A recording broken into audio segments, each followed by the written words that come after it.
This is a book review of the Checklist Manifesto. We are Accessory to Success, and we send out weekly emails with book releases, reviews, suggestions in the business book section. If that sounds like some information you'd be interested in seeing once a week, go ahead and subscribe to our newsletter. Now let's move on to the main takeaway from the Checklist Manifesto. The easy access to information is a two-edged sword. On the one hand, a huge amount of information is available through tech-based technologies used for training and developing services.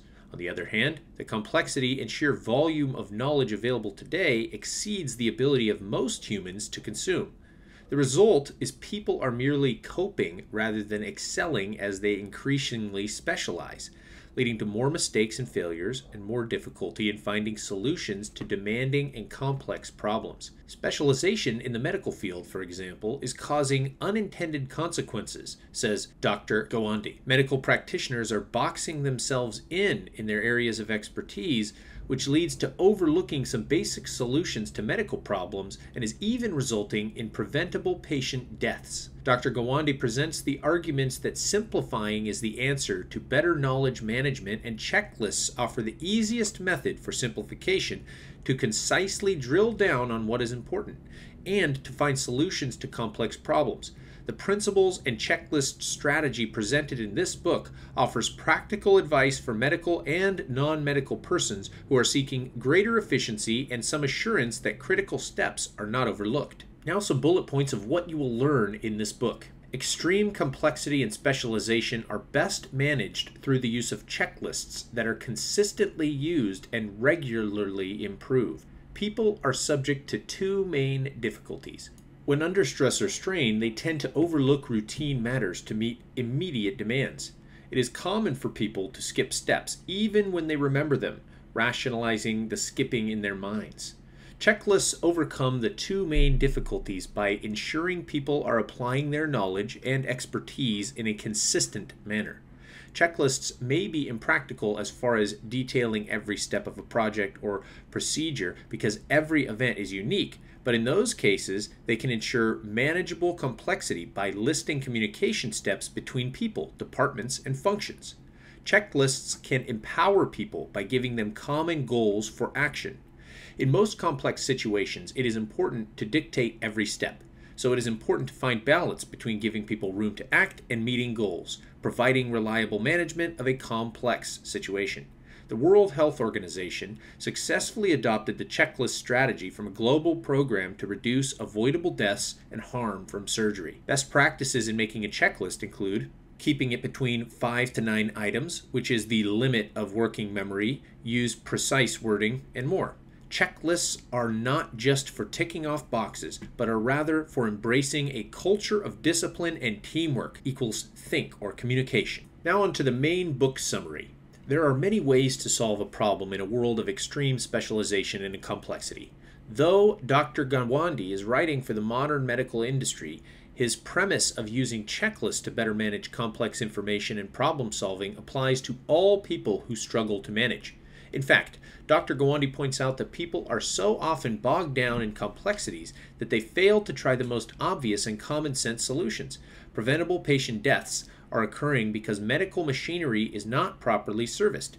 Teams are unable to move fast enough to perform a needed procedure, and simple mistakes are made, like failing to follow simple hand-washing routines to prevent infections.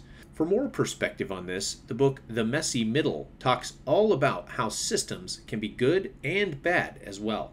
Dr. Gawande writes about the most serious medical situations, but makes it clear through examples that the same principles apply to businesses across industries. He describes numerous real-world examples of specialization in industries as diverse as construction, aviation, the military, retail, investment, and even rock bands, taking their shows on the road. One of the main reasons checklists work, other than documenting critical steps and the best solutions, is that they can coordinate the activities of diverse teams and people. Coordinated effort is a very big part of a wonderful leadership book, The Advantage, by Peter Lencioni. The book provides an in-depth description of checklists used in the real world in complex situations. This is not simply about making a list. Checklists can empower people to act in complicated situations. like responding to a disaster when Hurricane Katrina ravaged New Orleans. Government officials were stymied by a need to get approval to act from higher-ups. Empowering your team is something Tim Ferriss is very passionate about in his book, The 4-Hour Workweek. The result was an Orwellian situation in which supply trucks stopped delivering much-needed aid and rescue crews stopped rescuing. The Homeland Security official called it an ultra-catastrophe that exceeded the foresight of planners. Dr. Gawande described it as a complex situation. He then described Walmart's recognition of the complexity of circumstances, with the CEO giving all managers the power to react when they did with great efficiency. The senior officials concentrated on developing goals, measuring the benchmarks reached, and maintaining strong communication with team members in the front lines. The role of checklists in conditions of true complexity is to ensure critical steps are not overlooked and to ensure people talk, coordinate, accept responsibility while left to act as necessary. For more on how to structure these responsibilities, read the book Traction. Checklists are scalable and can be used for small events and global programs. They are adaptable and can be used for routine and non-routine purposes. Checklists are applicable in every industry. They are not meant to be how-to guides and should offer pause points in which people stop at key points to confirm that they have not missed critical steps. Checklists done right empower people to act and ensure people communicate with each other, providing another level of accountability. The book Essentialism and The One Thing talk about how poisonous checklists can be if done poorly. It is recommended to read one of those books after this one.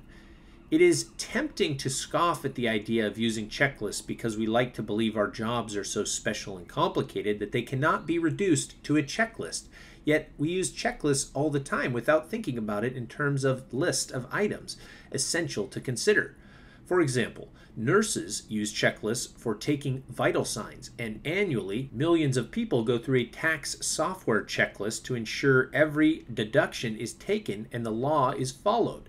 In neither situation does the checklist describe how to take a temperature or how to fill out a tax form. Success this way, as well as the resistance that change brings, is shared in great detail in the book about success, Outliers. Medical care and tax calculations are just two examples of complex environments.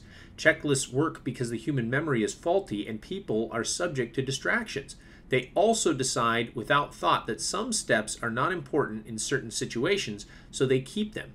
Dr. Gawande uses his own experiences and his decisions with industry professionals to add the human experience to his descriptions and reasoning behind checklists.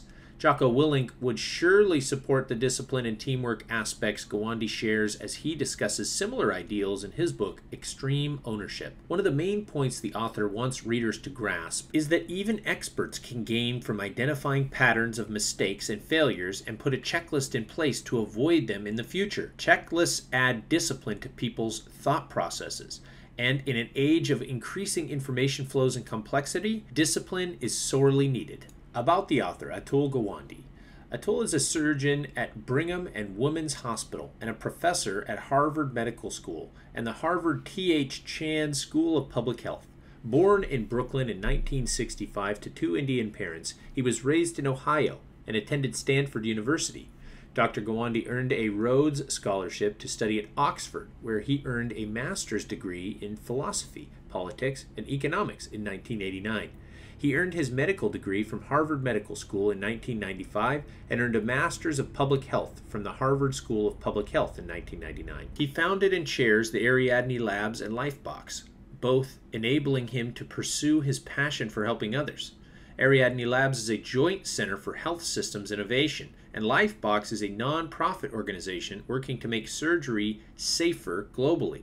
From 2018 to 20, Gawande was CEO of Haven, a joint effort of Amazon, JP Morgan Chase, and Berkshire Hathaway to improve health outcomes and the patient experience, and to lower costs for their U.S. employees and family members. In 2020, Dr. Gawande was named as chairman of Haven. In addition to his medical responsibilities, Dr. Gawande is a researcher and prolific author. He is a staff writer for the New Yorker magazine and was written 4 books that have made it to the New York Times best-selling list. They are Complications, Better, The Checklist Manifesto, and Being Mortal: Medicine and What Matters in the End. He has won 2 National Magazine Awards, a MacArthur Fellowship as named Genius, has won the Academy Health's Impact Award for having the highest research impact on healthcare, and the Lewis Thomas Award for writing about science. This has been a book review of the Checklist Manifesto. Hopefully you've enjoyed it. There are links to a lot of other books that were recommended in this review in the blog post. Don't forget to sign up for our email newsletter that comes out once a week. Find us on social media, and thank you very much for listening. We'll see you in the next review.